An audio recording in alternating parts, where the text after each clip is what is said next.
परिक्रमेला जायची खूप इच्छा होती, उत्सुकता होती की नेमकं कसे असते परिक्रमा करायची, म्हणजे काय करायचं असते नेमकं. पण मला असं वाटत होतं की माझ्याच्याने ते काही शक्य होणार नाही. मी कधीच घराच्या बाहेर एकटी पडलेली नाही, त्यामुळे वाटत होतं की आपल्याला काही ते जमणार नाही. पण एक दिवस माझी मैत्रीण मीना हिचा फोन आला की आपण नर्मदा परिक्रमेला जायचं का. आणि मी तिला एकदम पटकन हो असं सांगितलं. बस तिला हो सांगितलं आणि आमचं जायचं नक्की झालं. 24 फेब्रुवारी ही तारीख जायची ठरली. त्याप्रमाणे आम्ही 24 फेब्रुवारीला निघणार होतो. अजून 2 मैत्रिणी तयार झाल्या, 4घींचा ग्रुप तयार झाला आणि आमची जायची तारीख निश्चित झालेलीच होती. 4घींनी मिळून पूजेसाठी, प्रवासासाठी लागणाऱ्या खरेदीसाठी बाहेर पडलो. खरेदी झाली, पूर्ण तयारी झाली. 24 फेब्रुवारीला आम्ही सकाळी 6 वाजता औरंगाबाद इथून निघालो. काहीतरी आपले खाली टाकून झोपलो. बरोबर 3 वाजता गाडी सुरू झाली. आमचा पुढील प्रवास सुरू झाला. तिथून ओंकारेश्वरला जायचे होते. पहाटे काही वेळ झोपेत गेला. त्यानंतर आम्ही मुक्ताईनगर येथे सकाळी 6 वाजता पोचलो. 6 वाजता मुक्ताईनगर येथे खूप मोठा परिसर आहे, बाग असल्यासारखंच आहे आजूबाजूला. तिथे आम्ही थांबलो. फ्रेश वगैरे होऊन मुक्ताईचे दर्शन घेतले. येथे मुक्ताई अदृश्य झाली असे म्हणतात, अशी आख्यायिका आहे. खूप मोठे आणि छान मंदिर आहे. दर्शन घेतले. तेथे चहा पोहे वगैरे असा नाश्ता झाला आणि दुपारी पुढचा प्रवास सुरू झाला. दुपारी 1 वाजता आम्ही ओंकारेश्वर येथे पोहोचलो. थोडा वेळ आराम वगैरे करून, नाश्ता करून आम्ही ओंकारेश्वरला घाटावर निघालो. परिक्रमेला जायची खूप इच्छा होती, उत्सुकता होती की नेमकं कसे असते परिक्रमा करायची, म्हणजे काय करायचं असते नेमकं. पण मला असं वाटत होतं की माझ्याच्याने ते काही शक्य होणार नाही. मी कधीच घराच्या बाहेर एकटी पडलेली नाही, त्यामुळे वाटत होतं की आपल्याला काही ते जमणार नाही. पण एक दिवस माझी मैत्रीण मीना हिचा फोन आला की आपण नर्मदा परिक्रमेला जायचं का. आणि मी तिला एकदम पटकन हो असं सांगितलं. बस तिला हो सांगितलं आणि आमचं जायचं नक्की झालं. 24 फेब्रुवारी ही तारीख जायची ठरली. त्याप्रमाणे आम्ही 24 फेब्रुवारीला निघणार होतो. अजून 2 मैत्रिणी तयार झाल्या, 4घींचा ग्रुप तयार झाला आणि आमची जायची तारीख निश्चित झालेलीच होती. 4घींनी मिळून पूजेसाठी, प्रवासासाठी लागणाऱ्या खरेदीसाठी बाहेर पडलो. खरेदी झाली, पूर्ण तयारी झाली. 24 फेब्रुवारीला आम्ही सकाळी 6 वाजता औरंगाबाद इथून निघालो आणि औरंगाबादची ट्रॅव्हल्स होती. पण आमची नर्मदा परिक्रमा परभणी येथून सुरू होणार होती. परभणीचे श्री संतोष जोशी गुरुजी दरवर्षी अनेक भक्तांना घेऊन नर्मदा परिक्रमा करण्यासाठी जातात. त्यामुळे आम्ही परभणीला त्यांच्या घरी तिथे पोचलो. 10 वाजता पोचलो आम्ही. तेथून मग तेथून पण काही लोक होते बरोबर. असे आम्ही 12 वाजता परभणी येथून आमची प्रवासाला सुरुवात झाली. फेब्रुवारी महिना असूनही ऊन खूप कडक होते. प्रवास कठीणच वाटत होता, पण म्हटलं बघू काय होतं आहे. त्याप्रमाणे आम्ही निघालो.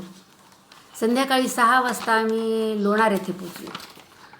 लोणार सरोवर बघण्यासारखे आहे म्हणून आम्ही तिथे थोडा वेळ थांबलो. पण अंधार पडल्यामुळे ते सरोवराचे तिथले गेट बंद झाले होते, म्हणून आम्हाला ते काही बघायला मिळाले नाही. तिथे लोणार येथे एक झोपलेला मारुती आहे, भव्य आहे मोठा. त्याच्या पायाखाली नागाला त्याने मारलेले असं त्याची मूर्ती आहे. तेच दर्शन घेतले आणि आम्ही पुढील प्रवासाला निघालो. तेथून आम्ही संध्याकाळ झाली होती, चिखली येथे पोचलो. चिखलीला आम्ही एका बालाजी मंदिरात थांबलो. मग त्या बालाजी मंदिरात दर्शन वगैरे घेऊन आम्ही आमच्यासोबत घेतलेले टिफिन वगैरे सगळ्यांनी एकत्र मिळून जेवणं केली आणि मग आम्ही गाडीत येऊन बसलो. आता पुढील प्रवास सुरू होणार होता. पण एक 5 मिनिटानंतर आम्हाला असं समजलं की गाडी बंद पडली आहे. मग काय होते, लवकर सुरू होते का नाही प्रयत्न करून झाला, पण गाडी सुरू होत नव्हती. त्यामुळे आम्ही परत सगळेजण खाली उतरलो. तर नंतर मेकॅनिक बोलावून ती गाडी चालू होईपर्यंत जवळजवळ आम्हाला खूप उशीर होणार होता. म्हणून प्रत्येकजण आपल्याला वाटेल तिथे आपल्या सोयीप्रमाणे आराम करण्यासाठी काहीतरी आपले खाली टाकून झोपलो. बरोबर 3 वाजता गाडी सुरू झाली. आमचा पुढील प्रवास सुरू झाला. तिथून ओंकारेश्वरला जायचे होते. पहाटे काही वेळ झोपेत गेला. त्यानंतर आम्ही मुक्ताईनगर येथे सकाळी 6 वाजता पोचलो. 6 वाजता मुक्ताईनगर येथे खूप मोठा परिसर आहे, बाग असल्यासारखंच आहे आजूबाजूला. तिथे आम्ही थांबलो. फ्रेश वगैरे होऊन मुक्ताईचे दर्शन घेतले. येथे मुक्ताई अदृश्य झाली असे म्हणतात, अशी आख्यायिका आहे. खूप मोठे आणि छान मंदिर आहे. दर्शन घेतले. तेथे चहा पोहे वगैरे असा नाश्ता झाला आणि दुपारी पुढचा प्रवास सुरू झाला. दुपारी 1 वाजता आम्ही ओंकारेश्वर येथे पोचलो. थोडा वेळ आराम वगैरे करून नाश्ता करून आम्ही ओंकारेश्वरला घाटावर निघालो. परिक्रमेला जायची खूप इच्छा होती, उत्सुकता होती की नेमकं कसे असते परिक्रमा करायची, म्हणजे काय करायचं असते नेमकं. पण मला असं वाटत होतं की माझ्याच्याने ते काही शक्य होणार नाही. मी कधीच घराच्या बाहेर एकटी पडलेली नाही. त्यामुळे वाटत होतं की आपल्याला काही ते जमणार नाही.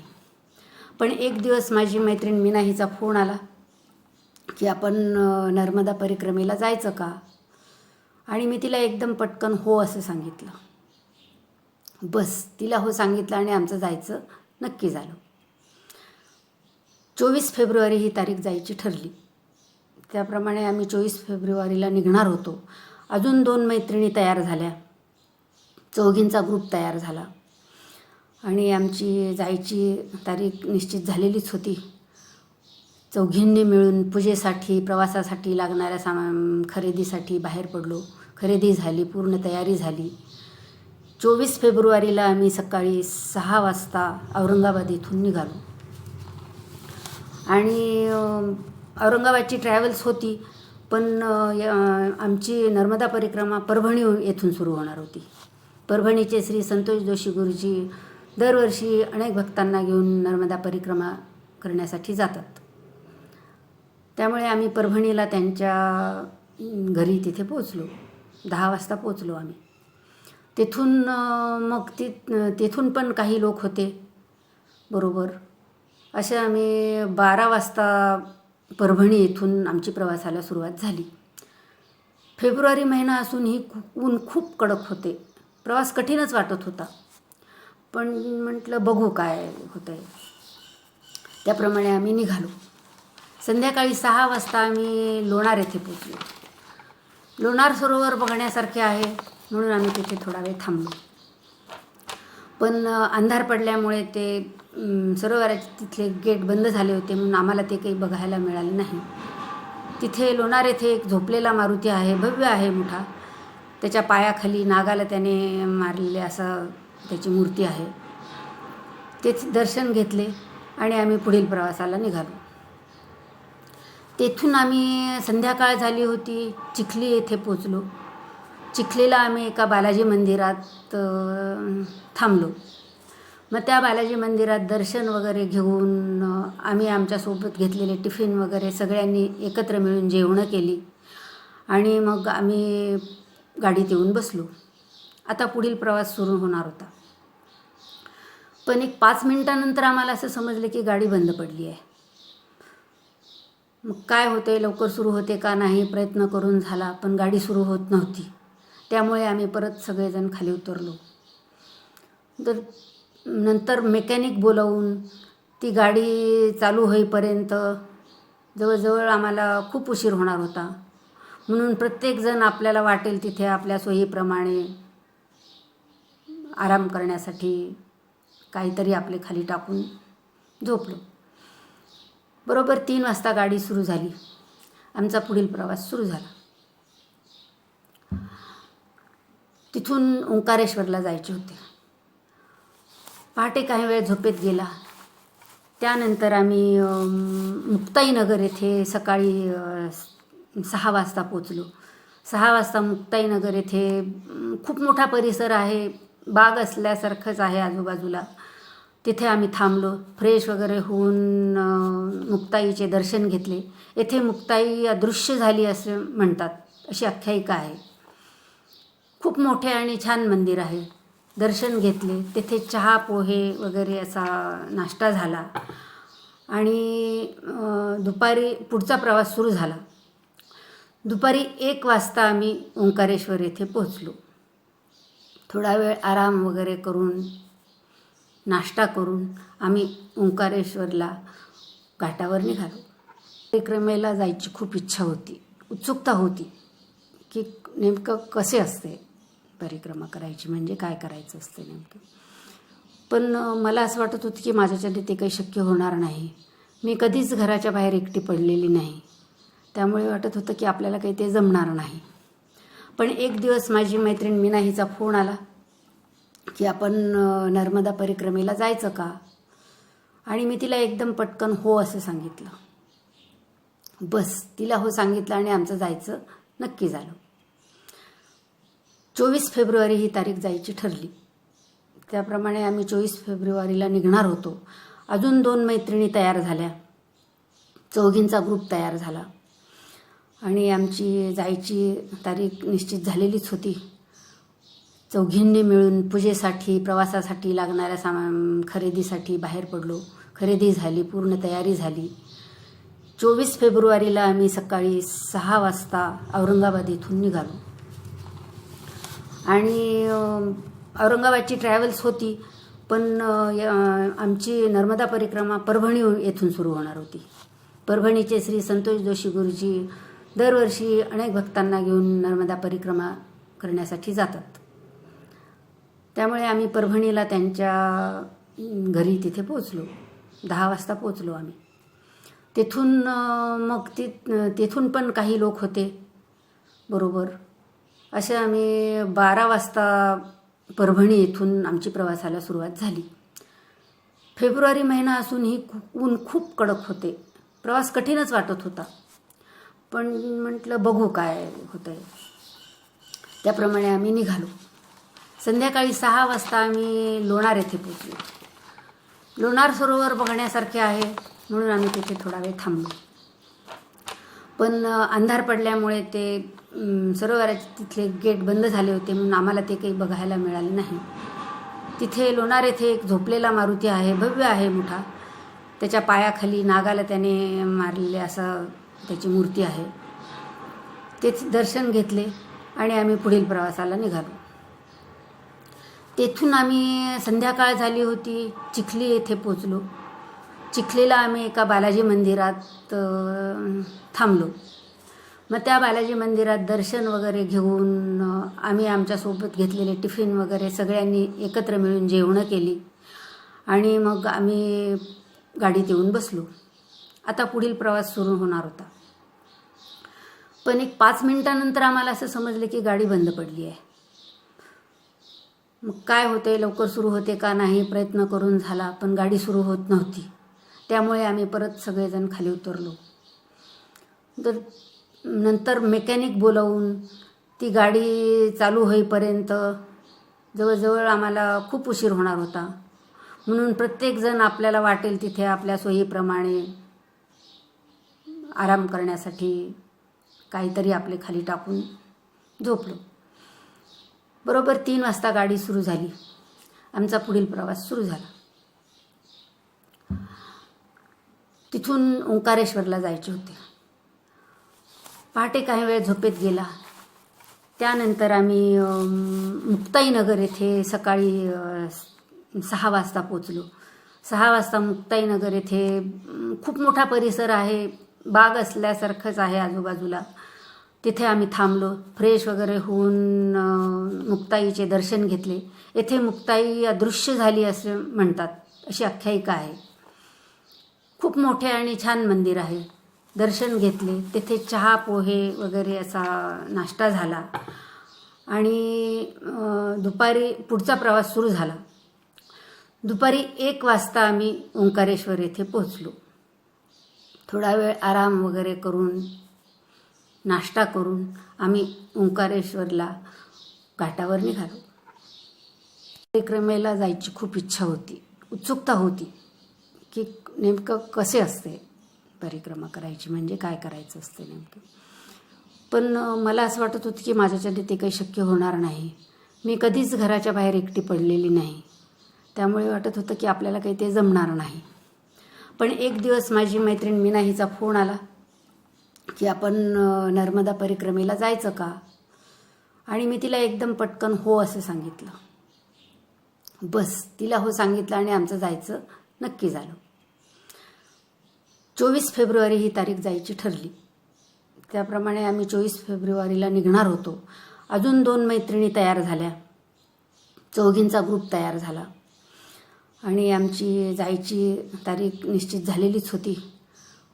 4घींनी मिळून पूजेसाठी प्रवासासाठी लागणाऱ्या खरेदीसाठी बाहेर पडलो. खरेदी झाली, पूर्ण तयारी झाली. 24 फेब्रुवारीला आम्ही सकाळी 6 वाजता औरंगाबाद येथून निघालो. आणि औरंगाबादची ट्रॅव्हल्स होती, पण आमची नर्मदा परिक्रमा परभणी येथून सुरू होणार होती. परभणीचे श्री संतोष जोशी गुरुजी दरवर्षी अनेक भक्तांना घेऊन नर्मदा परिक्रमा करण्यासाठी जातात. त्यामुळे आम्ही परभणीला त्यांच्या घरी तिथे पोचलो. 10 वाजता पोचलो आम्ही. तेथून मग तेथून पण काही लोक होते बरोबर. असे आम्ही 12 वाजता परभणी येथून आमची प्रवासाला सुरुवात झाली. फेब्रुवारी महिना असूनही ऊन खूप कडक होते. प्रवास कठीणच वाटत होता, पण म्हटलं बघू काय होतंय. त्याप्रमाणे आम्ही निघालो. संध्याकाळी 6 वाजता आम्ही लोणार येथे पोचलो. लोणार सरोवर बघण्यासारखे आहे म्हणून आम्ही तिथे थोडा वेळ थांबलो.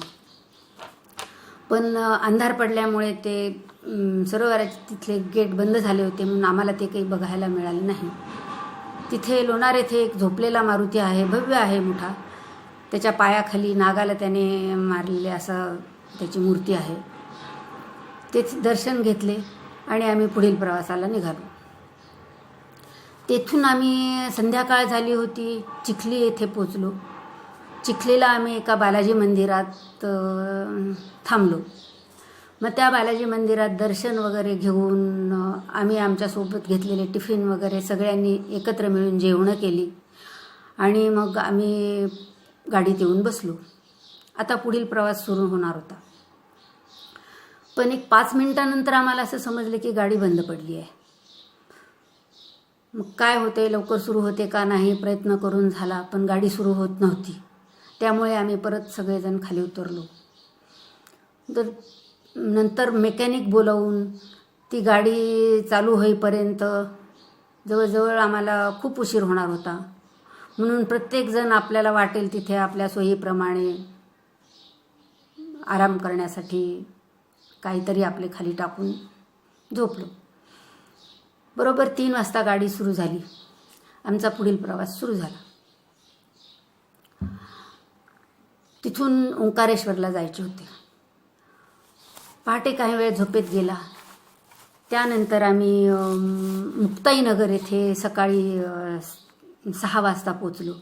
6 वाजता मुक्ताईनगर येथे खूप मोठा परिसर आहे, बाग असल्यासारखंच आहे आजूबाजूला. तिथे आम्ही थांबलो. फ्रेश वगैरे होऊन मुक्ताईचे दर्शन घेतले. येथे मुक्ताई अदृश्य झाली असे म्हणतात, अशी आख्यायिका आहे. खूप मोठे आणि छान मंदिर आहे. दर्शन घेतले. तेथे चहा पोहे वगैरे असा नाश्ता झाला आणि दुपारी पुढचा प्रवास सुरू झाला. दुपारी 1 वाजता आम्ही ओंकारेश्वर येथे पोहोचलो. थोडा वेळ आराम वगैरे करून नाश्ता करून आम्ही ओंकारेश्वरला घाटावर निघालो.